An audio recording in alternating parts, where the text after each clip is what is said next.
It is Indiana in the morning on WCCS 101.1 FM, AM 1160, WCCSradio.com. Clinton Smith, Galen Bargerstock. We just heard the GCES spot there, and here we are in the month of December. We're heading toward the end of a year. Let's talk a little bit about finance, about retirement, and about saving for it. And I told you last time when you guys were here that I would have a question from a listener. And so I asked my listeners, hey, do you have a question for Clinton and Galen? Perfect.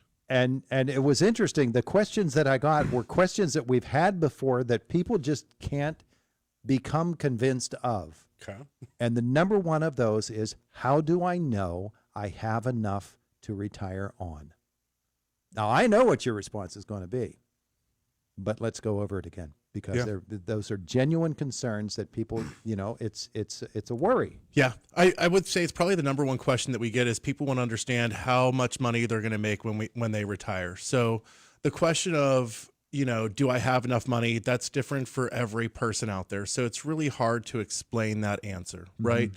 But ultimately, when you sit down with Galen, he's going to go over how much money you make now, and then he's going to figure out all of the things that are going to pay you during retirement, like your pension, your 401k, any investments that you have, money from inheritance that you might draw on, anything that you have saved, Social Security, your spouse's income. He's going to put that all together and compare that to how much money you're making now. He'll also take stuff like taxes and things out of there that you won't be paying whenever you're claiming your retirement income. And he'll figure out what your income is going to be at certain dates and ages. So you could say, hey, Galen, I want to retire next month, or hey, Galen, I want to retire in 3 years. Can you show me what the difference is? The easiest way for us to break it down and show people, are you going to have enough to live, is to break it down and compare it to how much money they're making right now. So really it comes down to a loss or an increase in income. And then from there you decide, hey, I can make that work. Yeah. Galen, there are plenty of people that say to themselves, I could live the rest of my life if I continued to make the same amount of money that I'm making now. But when I retire, that income is going to go away and have to be replaced by something. Figuring out what that something is what you do. Yeah, I mean, like Clinton said, to each his own. Like, I don't know how much money that a person needs for retirement. That is a question that I can't answer. That's something that you have to answer for yourself. But I can guide you down the path of deciding whether it's right or not. Number one reaction with everybody, it's your gut reaction. You're going to know if you're ready to retire. If you hit that magical age where you can start collecting Social Security, or maybe you're getting Medicare. I have people that are waiting to retire for health insurance reasons. That 65 is a big age as well. But what it comes down to is you have to be able to pay your bills, and you have to have enough money coming in to support your lifestyle. And you have to take into consideration that milk might cost $7 a gallon, in 10 years from now. So you have to give a little bit of, preparation to a side fund in case. When somebody retires, there are changes in their life in terms of the expenses that they'll pay. They will pay less in commuting costs going to the job. That means less wear and tear in the car. They might be driving their last car right now, and they really haven't thought about that. So they won't have that added expense. Tires cost a whole bunch of money. All of those different things, fuel costs and everything like that. At the same time, by being home more often, they're using more electricity at home, and the water bill goes up. All of those different factors that go into fashioning whatever this life is going to be. It's difficult to figure out. Yeah. And it's not a sure science. Travel is going to go up more. You're going to be, although you're going to be commuting less, you might be traveling more. Do you know what I mean? You might be spending more time with family also too. So it's really looking at how much money you're going to make and compare it to now, and really looking at the things that you're paying for. When Galen sits down with someone, we get questioned a lot. Should I pay off my house? Should I pay off my cars? Because people, there's multiple ways to look at it, but people are comfortable not having that monthly bill, but some people are more comfortable having money in the bank and making the payment over time, knowing that they have the money coming in to pay it. So, it's up to your personal preference, but Galen can really show you. And two, there are dates and ages that no matter what, like, hey, sorry, the IRS isn't going to let you retire because they're going to charge you so much in penalties and fees because you're too young. So there are different examples of times that, hey, I have to work until this date. I have to wait until this age to get my pension. So there are times where you're kind of tied to a date or an age just off of the rules of whatever it is that you're drawing income from. But Galen can go over all of those things with you. You know, he can talk about Social Security, investments, all of the things that go into what's going to give you income in retirement. Galen, here's the second question that I got this week when I asked my listeners. I said, what can I ask Clinton and Galen when they come in? It was about retiring and reaching that age down the year road a bit when you've been retired a while and you have to go into a nursing facility, a personal care home or something like that. And they said to themselves, I don't want to have lived my entire life making money so that I can give it over to a home that's going to take care of me for the rest of my life. It's great that those homes exist and that there are people that can do those sorts of things. But at the same time, we understand their concerns. Yeah. I mean, long-term care insurance, and that's something that you need to think about, you know, price-wise, late 40s, early, mid-40s, somewhere in that ballpark. I would say put it into life insurance or wrap it into, you know, an annuity as a rider or something like that, because you don't know for sure that you're going to go to that facility. You know, and I actually started in long-term care a long time ago, marketing for it.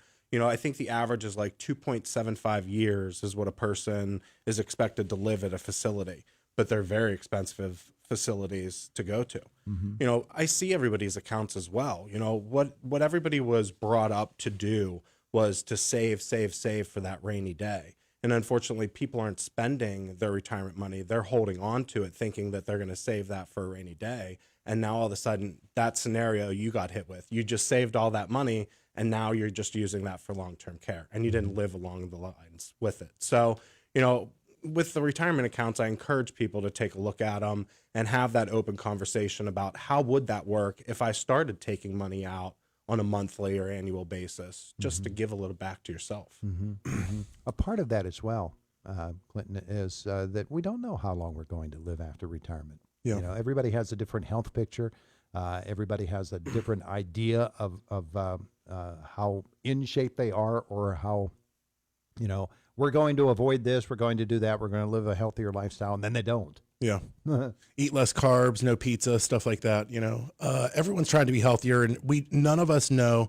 And I think that's why Galen is saying, okay, so an example, I know Galen met with a client a long time ago, and he sat down and she had policy after policy like she literally bought a policy from everyone she ever met with. And Galen's trying to go over with her and organize them. And in there, he found like several cancer policies. And so he's talking to her and he's like, has anyone in your family ever had cancer? No. Anyone ever? No. So why do you have cancer policies?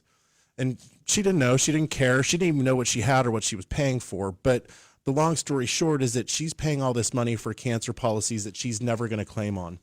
So Galen mentioned it very quickly. Whenever we, you know, if an annuity is right for you and you want an annuity, we have annuities that have long-term care built inside of them.